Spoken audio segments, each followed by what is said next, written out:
Events unfold in December 1918. Tom Sherborne, who has returned from the war, dreams of living on Janus Island and working as a lighthouse keeper. Normally bachelors are not sent there because the place is remote, but since it is a temporary job for Tom, his candidacy was approved. Tom took the train to his destination. He arrived at the address and met with his immediate employers, Mr. Gracemark and Ralph Edicott. When Mr. Gracemark's daughter Isabel came, Tom fell in love at first sight. Tom was invited to stay for dinner. He and Isabel kept their eyes on each other. Tom assured that he could do the job, as he longed to be alone after the war, away from the hustle and bustle. Tom was taken to the island by Ralph and Bluey. He was surrounded by endless waters, not a soul here. Thus began Tom's daily life of utter loneliness. He can't recover from the war, constantly brooding. So 3 months passed. One day the employers visited him and informed him that the previous lighthouse keeper, who was to return to his duties in 6 months, had jumped off a cliff. So Tom was offered a contract for several years to come. One day when Tom was back in town for a while, he came to visit the Gracemark family. Later he and Isabel went on a picnic to get to know each other better. She told that she lost both of her brothers in the war. Tom was at the front for almost 4 years. His mother is gone, and he and his father are not close. Tom found it easier to live with the idea that no one would miss him. Isabel asks Tom to take her with him to Janus. Since according to the rules only the caretaker's wife is allowed there, Isabel suggests that Tom marry her. Of course he took it as a joke. Tom returned to the island and soon wrote Isabel a letter, just as he had promised. They realized that they were drawn to each other. Soon Isabel received a parcel and another letter from him, in which he confessed that thanks to her for the first time in a long time his faith in life had returned to him. Isabel wrote back and sent Tom a picture of herself. Their correspondence continued, and soon Tom gathered his courage and asked the girl to marry him. Without thinking, she packed her bags to go to the island. The couple were married. William Gracemark gave a toast in honor of his beloved daughter and her husband. The wedding was celebrated with the closest. Isabel really liked the island. Now she and Tom will live here alone. The couple spent all the time together. Gradually, Isabel and Tom fell more and more in love with each other. They started their own household. With the wife by his side, Tom found the peace of mind he had sorely lacked. Soon Isabel became pregnant. The couple were over the moon. A storm has begun. Storm looks like it's not kidding around. Tom went to the lighthouse, and Isabel stayed in the house. At some point she felt sick and realized she had gone into premature labor. She lost the baby. Not knowing what to do, Isabel went to the lighthouse to her husband right in the storm. The door was locked, and Tom could not hear his wife's cries because of the wind. In the morning, after extinguishing the lighthouse, he found her lying by the door and carried her in his arms into the house. The spouses had a funeral. Tom wants to call a doctor, but Isabel thinks there is no point, the baby is gone anyway. Tom promises the wife that everything will be all right. Seeing strangers on the island, Isabel thought the husband had called a doctor after all and became angry with him. She could not stop grieving for her baby. It turned out that Tom had wanted to surprise her and had called a handyman to fix the piano. Isabel used to be into music, and Tom thought it would help her get out of her depression. Life for the couple was back on track. Soon Isabel became pregnant again, but their happiness did not last long. While playing the piano, Isabel realized that she had gone into premature labor again. Tom was very frightened and did not know how to help his wife. Tell me what to do. What can I do? There were now 2 small graves on the island. Isabel was finally sinking into a depression. One day Tom noticed a boat in the ocean. Looking through binoculars, he realized there was someone there. The couple rushed ashore. There was a man lying in the boat with no signs of life and a little girl. Isabel took the child into the house, washed and changed her clothes. She immediately felt affection for the baby. When Isabel realized that Tom was going to report what had happened to the police, she asked him not to. In her opinion, it was better for the girl to stay here. Tom decided to report it in the morning, but made no note of it in the journal. It was as if nothing had happened on April 27th. At home, he saw his wife asleep with the baby in her arms. The next day Isabel tried to talk him out of telling the police. The whole family thinks she is pregnant, so no one will be surprised to see the baby. And the man can be buried right on the island and not tell anyone about it. Tom does not like the idea, but Isabel assures him that there is nothing wrong with it. They have always dreamed of having a child, so fate itself has sent them this little girl. Tom thinks they can adopt the baby girl after they report the incident. But Isabel is convinced that the authorities will not give them a child on an island where there is no hospital or school. If the police take the girl away, she will end up in an orphanage. Tom gave in and gave in to his wife's entreaties. They are sure that they will be good parents for this child. The man was buried. Tom also destroyed the journal entries that said Isabel had gone into premature labor. Before letting the boat back into the ocean, Tom found a rattle in it and took it for himself. The second cross had to be removed from the grave. When Ralph and Bluey arrived, they congratulated the couple on the addition. The girl was named Lucy. Bluey noticed the unusual rattle.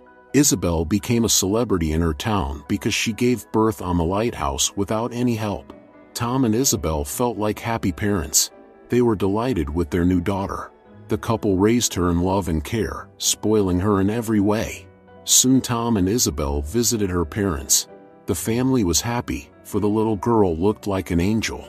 Lucy was to be baptized today. The priest was away for a long time. There is the cemetery next to the church. A woman singing a lullaby over 2 graves caught Tom's attention. When she left, Tom saw the names of Frank and Grace Ronfelt, who died at sea, on the tombstone. Tom realized the horror of the situation and could not hold back the tears. As the priest baptized Lucy, Tom could not get over the shock. William later told that a woman named Hannah lived nearby who, against the wishes of her wealthy father, had married a German man named Frank. One night their family was attacked because of his German background. Frank took their young daughter Grace and threw himself into a boat, which was swept out to sea by the current. The father and daughter went missing and are listed as dead. Tom couldn't stop thinking about it. The next morning he and his family headed back to the island. Meanwhile, Hannah Ronfelt was crying in the cemetery, and then she found a letter in a mailbox. It said that Frank had rested in peace, and Grace was with a loving family. Tom hoped the letter would bring comfort to Hannah. She went to the police, but the sergeant said there were no leads, so it was unlikely that Grace would be found. Hannah's father also understood that the police were not to be relied upon, so he offered a reward for any information on Grace's whereabouts. Hannah recalls the first time she met Frank. Many people are not happy about the German working as a baker, because their country was at war with Germany. Hannah fell in love with Frank and wanted to marry him, but her father was adamantly opposed. In spite of everything, Hannah chose her beloved over her father's money. Soon she became pregnant, and then they had a daughter, Grace. Several years have passed. Lucy is all grown up and the family still lives happily on the island. For Isabel and Tom, Lucy has become the meaning of life. Soon Tom received a letter. The Lighthouse 40th anniversary celebration is being prepared, and the presence of Tom and his family is mandatory. Everyone welcomed Mr. Potts, as well as his daughters Hannah and Gwen. It was thanks to Mr. Potts' charity that the lighthouse was built. Tom was invited on stage to talk about his life in the lighthouse. Tom couldn't get his thoughts together. He spoke softly and kept looking at Hannah. Tears welled up in his eyes. Later, as guests enjoyed the festivities, Isabel met Gwen and Hannah. The woman couldn't stop looking at little Lucy, seeing her as her lost daughter. Hannah asked Tom how likely it was that people at sea would be rescued by ships and taken to the other side of the world. Tom only replied that anything can happen in the ocean. Later, Gwen told the couple about the tragedy that had occurred in her sister's life. Isabel realized that Lucy was Hannah's daughter. She felt sick and ran to the restroom. Thinking that Isabel was not herself because of the long isolation, William decided it was better for his daughter and granddaughter to stay here for a while. Tom had a heart-to-heart talk with his wife. He thinks they should tell Hannah the truth, for they had broken her life. Isabel is of a different opinion. She is convinced that it is too late to change anything. To Lucy, she is the mother, not Hannah. Now they have to think about their family. At night, Hannah couldn't sleep. When she heard a noise outside, she went outside to check and found something wrapped in paper in the mailbox. It turned out to be Grace's rattle. The Sherburne family went to the island in their entirety after all. Meanwhile, Hannah took the rattle to the police, saying that her father had once given the toy to his granddaughter. The police launched an investigation and announced a reward for any information about the object. Bluey immediately recognized the rattle in the photo.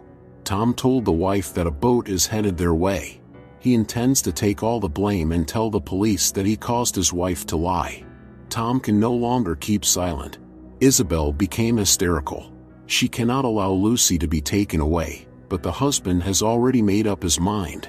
The sergeant arrived on the island and said the rattle had been planted in Hannah's mailbox. It was probably the same person who had sent her the letter 3 years before. Isabel was surprised because she didn't know anything about the letter. While Tom talked to the sergeant, Isabel spent time with her daughter. She couldn't believe that soon she would be taken from them. Tom showed where he buried Frank. The family was transported to town. Tom was arrested. As he was taken to the police car, he looked sadly at his wife and daughter. The sergeant said that the girl would be examined by doctors and then handed over to her real mother. Isabel cried and begged the police not to take the baby away.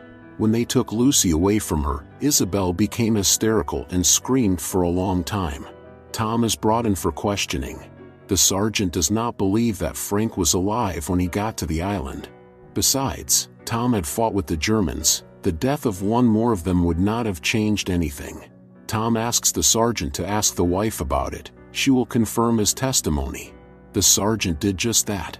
The law recognizes that a wife can be helpless in the hands of her husband, so Isabel would not be punished for Tom's crime. When the sergeant asked if Frank was alive when they found him, Isabel didn't answer for a long time. Lucy, that is Grace, now lives with Hannah. The girl cried and begged to be let go to her real mother, not seeing Hannah as her parent. Isabel fell into a deep depression. She told her mother that she would never forgive Tom for what he had done.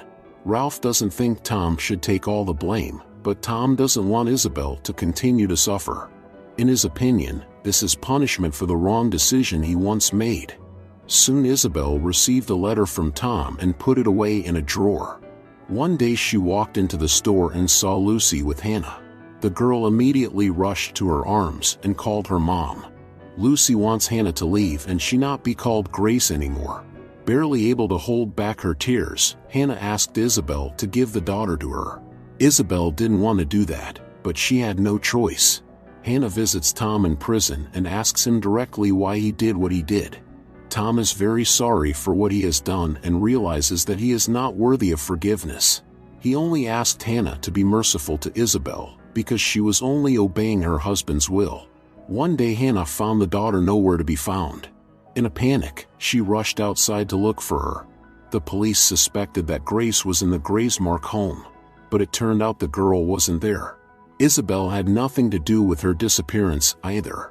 The police and all the volunteers in town had been looking for Grace all night. Tom knew what had happened, but while he was behind bars, he was powerless to do anything. A girl's toy is found on the shore. Hannah prays and asks God to save her daughter again. The sergeant found Grace asleep ashore and handed her over to Hannah. It turned out that the girl had run away because she was looking for the lighthouse. Hannah remembers her beloved husband telling fairy tales to their newborn daughter. Frank had been through a lot in his life, but in spite of it all, he remained a compassionate and kind man. Frank always said that hatred was the greatest enemy of humanity. One must be able to forgive. The mother asks her daughter to forgive Tom and help him before it is too late. He is a man of conscience and wanted to do the right thing. Isabel didn't expect to see Hannah on her doorstep. The woman admitted that she couldn't live without the daughter, but last night made her realize that Grace would never come back to her. Grace loves Isabel. She is a mother to her now. Hannah promised that as soon as Tom went to prison, she would hand the girl over to Isabel. This means that Isabel must testify against her husband. The sergeant informed Tom that his wife confirmed that Frank was alive when they found him. Now Tom would be tried for a grave crime. Isabel read her husband's last letter. He wrote that he did not regret his decision because he could not live in discord with his conscience. He loves Isabel very much and does not blame her for anything. Isabel realized that she could not live without her beloved husband. When she learned that he was being taken to court, she rushed ashore, hoping to make it in time. She told the sergeant the truth. The sergeant in turn told Hannah everything. Now Tom and Isabel were both going to jail. Surprisingly, Hannah was ready to forgive them, for that was what the husband had once taught her. Mr. Potts spends time with his granddaughter, to whom he is very fond. Hannah is also very fond of her daughter and only wants her to be happy. Events then take us to August 1950. Isabel is gravely ill and hopes that God has forgiven her before she is gone. Tom was left alone. One day a girl paid him a visit. Tom did not immediately realize that it was Lucy. She didn't come alone, but with her young son Christopher. Lucy wished she had never spoken to Isabel. She wanted to thank them both for saving her once. Tom gave Lucy a farewell letter from Isabel. It was hard for her to be away from the daughter, but she did not seek her out, deciding it was best for everyone. For Isabel, Lucy had become the meaning of life. Tom took Christopher in his arms. Before she left, Lucy promised her second father that she and Christopher would visit him often. Now Tom feels peace of mind again.